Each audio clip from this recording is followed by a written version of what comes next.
Hello there, everyone. It's Patricia Hayes here with today's edition of Coffee Time Career Chat. And this is our networking edition. Super excited to be here and to be laying this out for you today. Our topic today is reassessing your networking capacity. And this is super important because so many times we undervalue and underassess what we already have and think that we need more of it, right? Like that applies throughout our lives, throughout our careers in so many different ways. And it also applies in terms of our relationships, particularly our professional relationships. And whenever we do that, we learn so much more about what we actually do have as far as access through our networks, through our professional relationships. And we can honestly stop working so hard. If we properly leverage the networks and the relationships that we already have or the ones that we're building, it can actually help us help ourselves by allowing our network to do a lot of the work for us.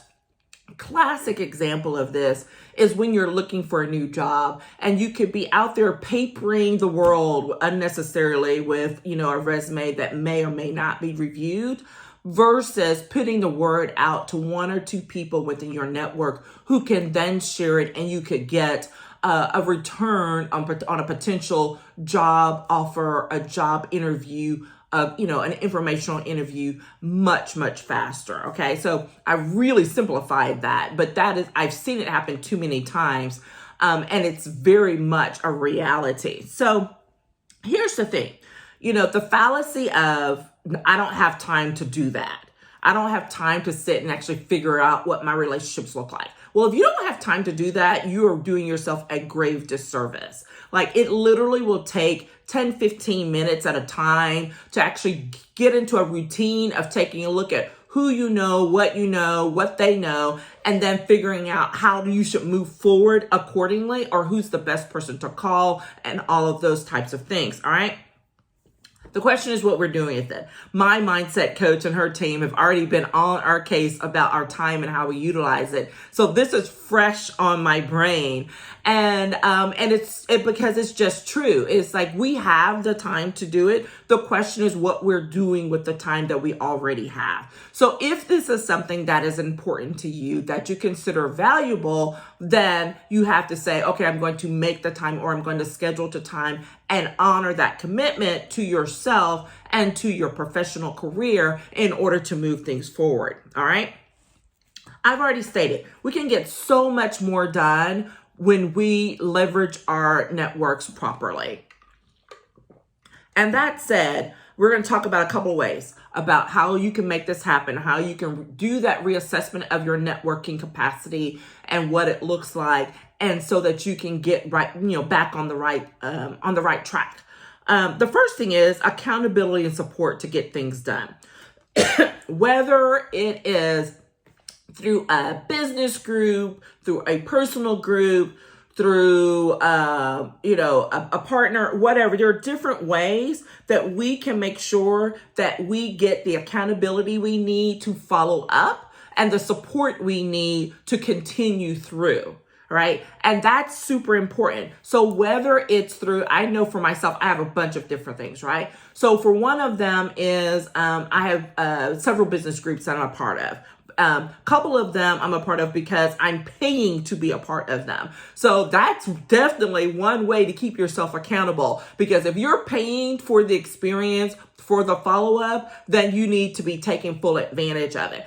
Sometimes we slip. I admit it. I slip as well. However, that little tickler in my brain is you're paying for this. So if you're not getting what you want, it's your own fault, right? So keep those things at the forefront of opportunities. It may be business connections that you're not necessarily paying for, but let's say there is, there's a group, there's a committee that you're working on, there's several of you who are connecting on a regular basis. This is the way to, again, utilize others to help fill that accountability, purpose and need. Another thing that I do when when I'm trying to make sure that I keep my network out open is I enjoy crafting and paper crafting for fun. But I learned that, you know what, I can use something I enjoy for fun to also help me professionally. And so years ago, I would always, if I'm crafting and making cards or something, I'd make a set of handmade cards for me to use for my professional networking. Because one of the things that I'm personally known for is sending out handwritten notes. And so that's something that I can do again for fun and enjoyment, but that also benefits me for my professional side. And having that and knowing that I don't have a stack of cards, it was like a little, pressure on myself. I'm like, hey, because that also means I haven't been doing the thing that relaxes me and helps me get through some things. So it's kind of a double whammy on the accountability piece, right? Some personal time as well as on my supporting my professional networking time. It doesn't matter whatever that thing is for you. If it's listening to certain podcasts while you're taking a walk or, doing your workout, if it's going back and reflecting on some of the key points that were stated in a podcast or in an article and sharing them out, like if that's something that you just set to do, then that's super important to making sure that you can leverage your capacity for your relationships for the long term, starting today. Okay.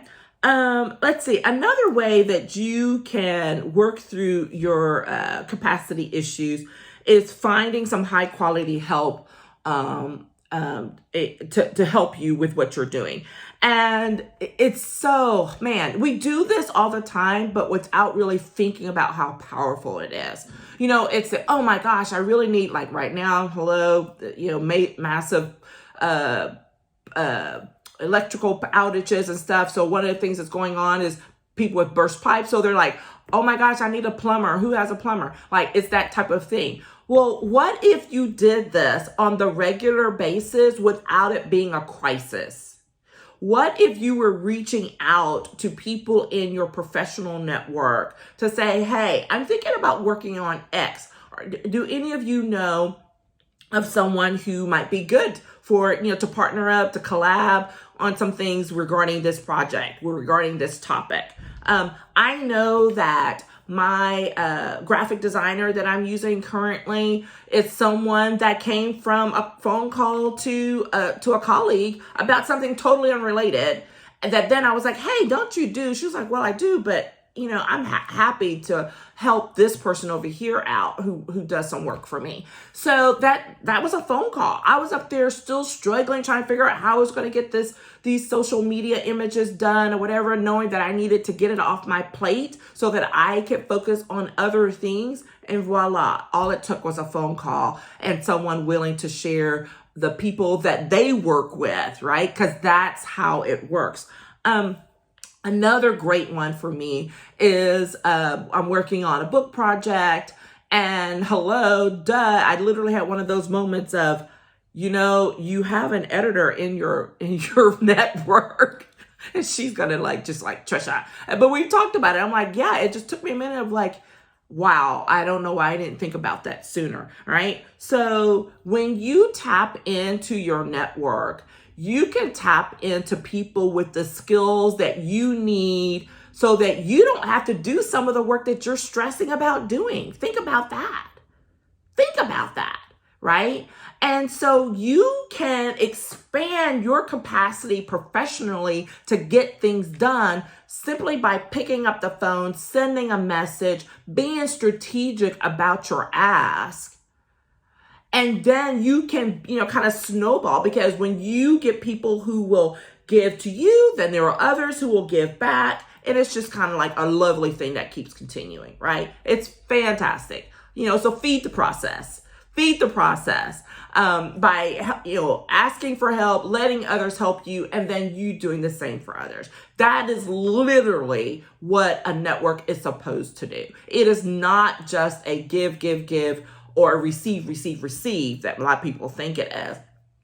which is why networking has that nasty connotation, right? Because it's like, oh, it's always somebody who's out for a handout or just trying to take advantage of you or whatever. That is not what we're talking about. That's why normally when I'm talking about this, I'm talking about, hey, remember we're talking about networking, building relationships authentically, about doing things where there is absolutely a sense of humanity, about remembering that people are people and that you need to figure out how you can give, how you can support others, because they will give that back to you. And anyone who doesn't, then guess what? They shouldn't be a part of your network anymore, right? Because that will mean if they're going to abuse you and your relationship, that means they will abuse others. And that's not how we want to pass things forward. That is not something we want to pay forward on, okay? So think about these things when you're working through what your capacity is for the relationships that you have.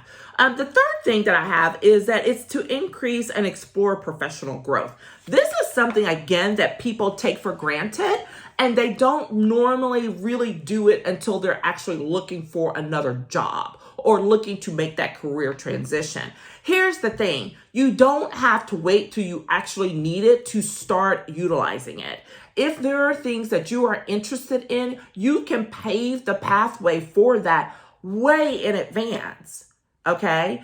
It can help ease things because the sooner you start, the more you learn, and the longer your runway is for being successful when you're ready to take off and actually do the deed, right? Do the thing that you want to do, all right? So several of the ways people overuse, misuse these titles, mentors and sponsors. Really quickly, they're two different things, right? A mentor is someone who you can connect with, who will, hopefully lend an ear to some ideas about what you're thinking about doing. You may develop a long-term relationship with them. A lot of times it may be on a particular thing or particular issue. If it's industry related versus personal, you can have multiple, and you should have multiple mentors. No one person can be all things to you. All right. But that's kind of like, hit or there. A sponsor is someone who's deliberately saying, I'm going to take you under my wings and help you along this process so that you can get to X level in whatever organization, all right? And sometimes a mentor can become a sponsor or whatever, but they are two different things, okay?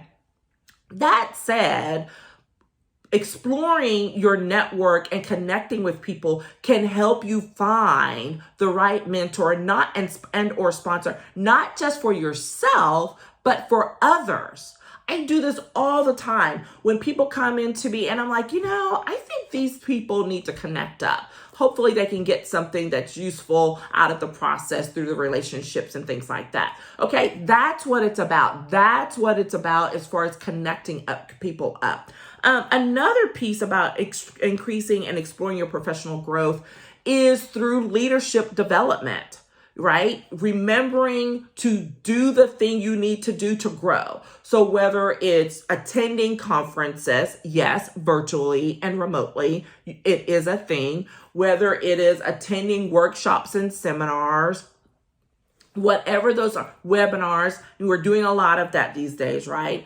But it doesn't matter, even in quote normal times. These are all the things that we would normally need to do in order to build ourselves up to move forward in our professions and our careers. One of the things that's super hot, has been for a number of years, is the leadership development programs that are like citywide. So like they're the leadership and the city. So we have a leadership Austin, there's a leadership Houston and San Antonio, all of those types of things. Whether there's a women-focused leadership development program or certain boards that they have the title of board, but they're really a leadership development program. There are so many options out there. And when you are strategic about this, I did this for years where I'd be like, okay, it may be time for me to put myself out there to apply for one of these programs so that I can do what? Meet more people. It's a twofold deal. You can learn more about being a good leader, about connecting with people,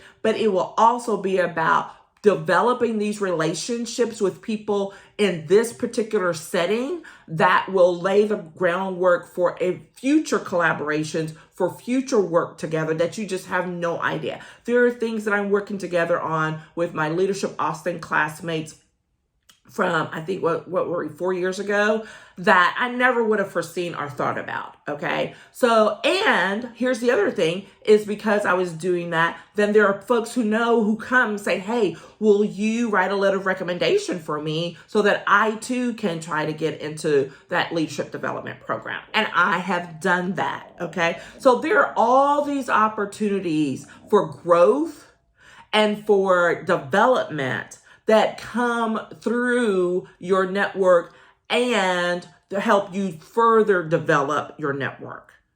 Okay?